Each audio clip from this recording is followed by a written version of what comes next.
sabab geemii sabab godhateet bidik godhee kaasee ante hin baate.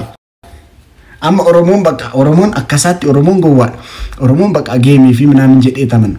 Ani raachuun keessa naraadhaa dabar qaatan naqe otoon achi ture gadhiisiin jedha maal godhush fageenya. Geemii sababa godhatee akkas godhante maalidhaa waltuttu kun barbaachisaadha qo'aa dhufu foonaadha ko mubaarakin dhufat anis argeera ummanni immoo taasaba baay'ee ummanni immoo taasaba dhufu qo'ee mubaarak soba maali jakoota nan arge bar maa barbaachise waltuttu kun geemii moone malee ruccaa shanaftee tokkoffaa baatee seete Mikaayilaa ko otoo ruccaa ta'eesh yaa ruccaa yeroo moonis inuma wala hin taqaaqafush. Injifannoon kan Miikii Orroo haa ta'u.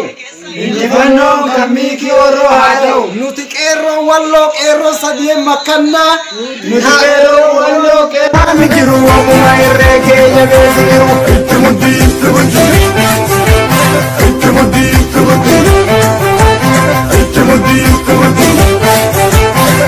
Egaa amantaa kutaadha wal qoqqoodu nafee.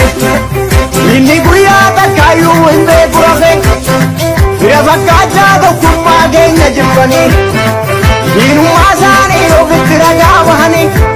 Jarri qotanii qalbee ittiin karamaan baafatanii.